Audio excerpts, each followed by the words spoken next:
आज हम सीखेंगे बिजनेस के किसी भी ट्रांजैक्शन को या बिजनेस में जितने भी ट्रांजैक्शन हम करते हैं उनको हम जर्नल बुक में कैसे रिकॉर्ड करते हैं। इससे पहले हमने जर्नल बुक का फॉर्मेट सीखा है कि जर्नल बुक का फॉर्मेट क्या होता है।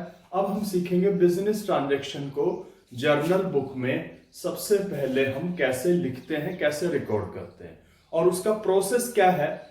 कोई भी बिजनेस ट्रांजैक्शन हम करें, first of all journal book में जब उसको रिकॉर्ड किया जाता है, लिखा जाता है, तो उसको हम जर्नल एंट्री करना कहते हैं। जर्नल का मतलब जर्नल बुक और उसमें एंटर करना, लिखना, एंट्री, तो उसको जर्नल एंट्री करना कहते हैं। तो बिजनेस के जितने भी ट्रांजैक्शन होते हैं उनकी हम सबसे पहले जर्नल बुक में जर्नल एंट्री करके लिखते हैं।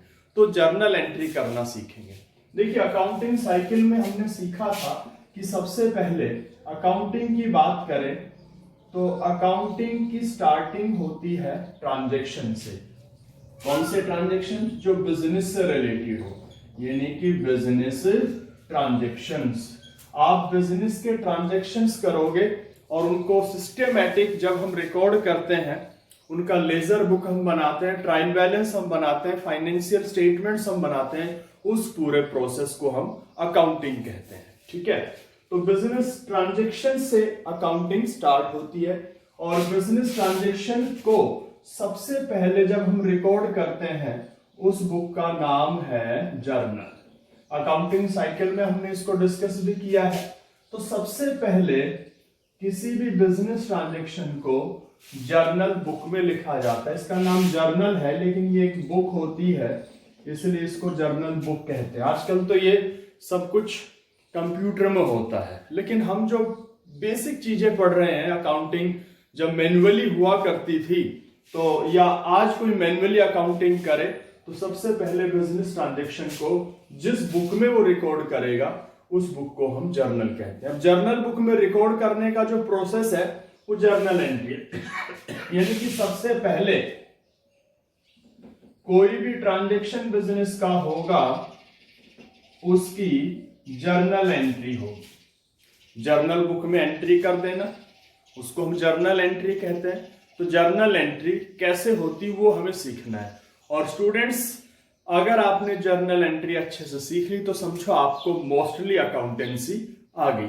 तो इसलिए आपको ध्यान से इसको सीखना है। तो देखिए उसका प्रोसेस क्या है। जर्नल बुक का फॉर्मेट भी हमने सीखा हुआ है, एक बार थोड़ा सा डिस्कस कर लेते हैं। जर्नल बुक का जो फॉर्मेट होता है उसमें सबसे पहले कॉलम आता है डेट का, फिर आता है पर्टिकुलर्स का, लास्ट वीडियो में आपको समझाया था अच्छे से, फिर आता है लेजर फोलियो और फिर दो कॉलम आते हैं अमाउंट के, debit amount and credit amount. ये हमारा ऊपर नाम जर्नल, ये हमारा प्रॉपर फॉर्मेट है जर्नल बुक का। अब आपने कोई भी बिजनेस ट्रांजैक्शन किया, किसी भी तरह का ट्रांजैक्शन किया या कोई ऐसा बिजनेस इवेंट हुआ, तो उसको हम इस बुक में रिकॉर्ड कैसे करेंगे, लिखेंगे कैसे, वो आज हमें सीखना है। तो उसके लिए आपको क्या करना है, कुछ स्टेप को फॉलो करना है। कोई भी बिजनेस ट्रांजैक्शन आपने पढ़ा, क्वेश्चन में आपको बिजनेस ट्रांजैक्शन दे देगा। बिजनेस स्टार्ट करने की बात हो सकती है, गुड्स परचेज करने की बात हो सकती है, गुड्स सोल्ड करने की बात हो सकती है, ठीक है, और कैश रिसीव करने की बात हो सकती है, कैश पे करने की बात हो सकती है। तो इस तरह के ट्रांजैक्शन आपको क्वेश्चन में मिल सकते हैं। तो उनको हम रिकॉर्ड कैसे करेंगे वो हमें सीखना है अच्छे से। देखिए कुछ स्टेप आपको फॉलो करने होंगे, स्टेप बाय स्टेप हम चलेंगे। सबसे पहले कोई भी बिजनेस ट्रांजैक्शन है तो उसका इफेक्ट चेक करना है, सबसे पहला काम। कोई भी बिजनेस ट्रांजैक्शन हमने किया, उसका हमारे बिजनेस के कौन कौन से आइटम पे अफेक्ट हुआ।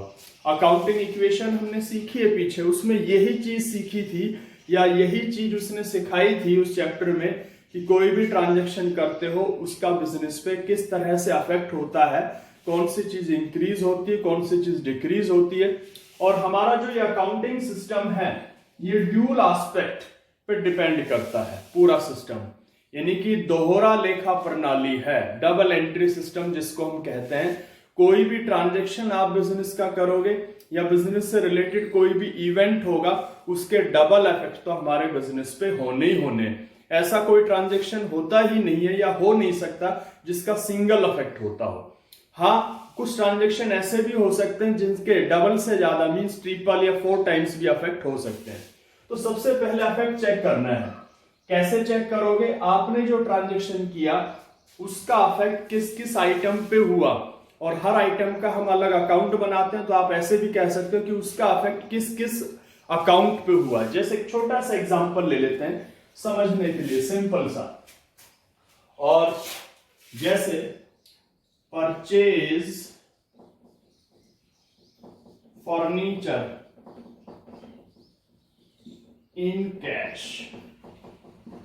₹3000। एक हमने छोटा सा ट्रांजैक्शन ले लिया कि भाई फर्नीचर परचेज किया है और कैश में किया है, 3000 रुपए में खरीदा है। आप फर्नीचर परचेज करोगे तो उससे क्या होगा बिजनेस पे? सीधा सा उसका इफेक्ट चेक करिए। बिजनेस में फर्नीचर आएगा और बिजनेस से कैश जाएगा। आपने कोई फर्नीचर खरीदा 3000 रुपए में, उसका इफेक्ट क्या है बिजनेस पे? फर्नीचर आ गया बिजनेस में, कैश चला गया बिजनेस से। इसका मतलब इस ट्रांजैक्शन से ये 2 आइटम अफेक्टेड है। इस ट्रांजैक्शन का, इस लेन देन का इन दोनों पे इफेक्ट प्रभाव हो रहा है। तो यानी कि हम कह सकते हैं इस ट्रांजैक्शन का इफेक्ट फर्नीचर अकाउंट पे हुआ है और कैश अकाउंट पे हुआ है। तो कोई भी ट्रांजैक्शन करोगे उसका इफेक्ट किस आइटम पे हुआ, और जरूर जरूर उसके डबल इफेक्ट तो होगा ही होगा। 2 आइटम पे तो इफेक्ट होगा ही होगा, 2 से ज्यादा भी हो सकता है। आने वाले वीडियो में हम ट्रिपल 4 टाइम्स की भी बात करेंगे। तो सबसे पहले इफेक्ट चेक करो। जैसे इसी ट्रांजैक्शन को मैं ले रहा हूं, इसका इफेक्ट होता है फर्नीचर अकाउंट पे और किस पे होता है? कैश पे। पहला काम। उसके बाद इफेक्ट चेक करने के बाद सेकंड स्टेप क्या होगा? दूसरी चीज हमें देखनी है कि जिस आइटम पे इफेक्ट हुआ है या जिस अकाउंट पे इफेक्ट हुआ है वो आइटम किस नेचर के अकाउंट में आता है। टाइप्स ऑफ अकाउंट हमने पढ़ा है, डिस्कस किया है। हमारे वैसे तो अकाउंट्स 2 टाइप के होते हैं, पर्सनल एंड इम्पर्सनल। और impersonal again of 2 types, real and nominal. तो टोटल जब हम पढ़ते हैं तो 3 अकाउंट्स के बारे में पढ़ते हैं, personal account, real account and nominal account. किसी भी तरह का ट्रांजैक्शन हो, जितने भी आइटम बिजनेस में होते हैं, वो इन तीनों ही अकाउंट्स की डेफिनेशन में या मीनिंग में आते हैं। या तो पर्सनल में आएगा, या रियल में आएगा, या नॉमिनल में। तो दूसरी चीज आपको चेक करनी है कि जो भी अकाउंट अफेक्टेड है, जो भी आइटम अफेक्टेड है, वो किस नेचर के अकाउंट में आते हैं। वो पर्सनल में आते हैं, वो रियल में आते हैं, या नॉमिनल में आते हैं। अब हमने जो मीनिंग पढ़े हैं पर्सनल की, पर्सनल अकाउंट में तो 4 चीजों का जिक्र हमने किया है। एनी पर्सन, किसी व्यक्ति की बात हो रही हो उस ट्रांजैक्शन में। एनी कंपनी, किसी कंपनी की बात हो रही हो। एनी फर्म, किसी फर्म की बात हो रही हो। और एनी इंस्टीट्यूशन, किसी संस्था की बात हो रही हो। अगर इन चारों में से किसी का जिक्र है ट्रांजैक्शन में, तो उसका इफेक्ट होगा पर्सनल अकाउंट पे। तो इसका मतलब फर्नीचर ना पर्सन में आता है, ना कंपनी में आता है, ना ही आपका फर्म में आता है, ना इंस्टीट्यूशन में। और कैश भी, यानी कि पर्सनल अकाउंट में नहीं आ रहा है कोई से भी आइटम। दूसरा हमने रियल अकाउंट के बारे में पढ़ा। रियल अकाउंट क्या होता है? कोई भी आइटम, एनी आइटम, ठीक है, जिसकी वैल्यूएशन हम इन टर्म्स ऑफ मनी कर सकें, जिसका मूल्यांकन हम कर सकें। भाई ये मार्कर जो है ना 20 रुपए का तो होगा, 10 रुपए का तो होगा। तो ऐसा कोई भी आइटम हो सकता है बिजनेस से रिलेटेड जिसकी आप वैल्यूएशन कर सको, उसकी वैल्यू बता सको। दूसरी चीज, वो बिजनेस की प्रॉपर्टी होनी चाहिए, बिजनेस के पोजेस में होना चाहिए, बिजनेस की अपनी संपत्ति होनी चाहिए, यानी कि बिजनेस का आइटम होना चाहिए। नहीं हम किसी दूसरे और के आइटम को कह देंगे भाई ये हमारी एसेट्स है, ठीक है। तो जो भी हमारी एसेट्स होती है वो सब रियल में आती है। तो फर्नीचर और कैश दोनों रियल अकाउंट की डेफिनेशन में आते हैं। तो इसका मतलब अलग अलग भी हो सकते हैं। इस ट्रांजैक्शन में तो दोनों रियल की डेफिनेशन में आ रहे हैं दोनों ही आइटम, लेकिन अलग अलग भी हो सकते हैं, पर्सनल रियल में भी हो सकते हैं, रियल नॉमिनल के भी हो सकते हैं, तो ट्रांजेक्शन पे डिपेंड करेगा। नेचर ऑफ अकाउंट पता करने के बाद हमने पता किया कि दोनों ही आइटम रियल अकाउंट की डेफिनेशन में आते हैं। Number third, apply rule. जिस जिस अकाउंट की डेफिनेशन में आते हैं उनके रूल भी हमने पढ़े। जैसे पर्सनल का रूल हमने पढ़ा, debit the receiver, credit the giver. Real account का पढ़ा, debit what comes in, credit what goes out. और हमने नॉमिनल का पढ़ा, debit all expenses and losses, credit all income and gains. वो रूल आपको फॉलो कर लेने हैं जिस भी अकाउंट का जिक्र आया है। तो फर्नीचर और कैश का जिक्र आया है, दोनों ही रियल अकाउंट में आते हैं, उसका रूल अप्लाई कर दो। रियल का रूल क्या है? Rule of real account, rule of real account. Real account का रूल क्या है भाई? Debit what comes in, debit what comes in, credit what goes out, credit what goes out. ये रूल है। अगर रियल अकाउंट की बात हो तो रियल अकाउंट के आइटम का रूल कहता है डेबिट व्हाट कम्स इन। अगर वो आइटम बिजनेस में आता है तो उसको डेबिट करके लिखना है। क्रेडिट व्हाट गोज आउट, अगर बिजनेस से जाता है तो उसको क्रेडिट करके लिखना है। तो दोनों ही रियल अकाउंट के आइटम है, तो दोनों पे यही रूल काम करेगा। आ रहा है उस आइटम को डेबिट कर दो। अभी ट्रांजेक्शन हम डिस्कस कर रहे थे, फर्नीचर आता है बिजनेस में तो फर्नीचर को डेबिट करके लिखना है। कैश जाता है, रूल के हिसाब से कैश को क्या करना है? क्रेडिट। बस यही चीज है। ये 3 स्टेप आपको फॉलो करने हैं। कोई भी बिजनेस ट्रांजैक्शन हो उसका अफेक्ट किस किस आइटम पे या अकाउंट पे हुआ वो पता करिए। फिर वो आइटम या अकाउंट किस नेचर का है, पर्सनल का है, रियल का है या नॉमिनल का है। सेम भी हो सकता है दो अकाउंट दोनों, या अलग अलग भी हो सकते हैं। अप्लाई रूल, फिर जिस नेचर का अकाउंट है उसका रूल अप्लाई कर दीजिए। रूल आपको बताएगा कौन सा अकाउंट डेबिट करके लिखना है, कौन सा क्रेडिट करके लिखना है। अब समझते हैं उसको लिखेंगे कैसे। चलो हमने डेबिट क्रेडिट का पता कर लिया। लास्ट स्टेप है रूल अप्लाई करने के बाद उसकी जर्नल एंट्री कर देना उस ट्रांजैक्शन की, और वो जर्नल बुक में करेंगे, वो हम समझेंगे कैसे लिखेंगे। देखिए, सबसे पहले उस ट्रांजैक्शन की डेट लिखनी है। मान लेते हैं ये ट्रांजैक्शन आज का है, या जो भी डेट आप मानना चाहो। मैं ले लेता हूं 30 जुलाई 2020। ठीक है, आज का ट्रांजैक्शन है ये। तो पहले उसकी डेट लिखेंगे 13 जुलाई 2020। 13 है 13 जुलाई, तो डेट लिख दी हमने।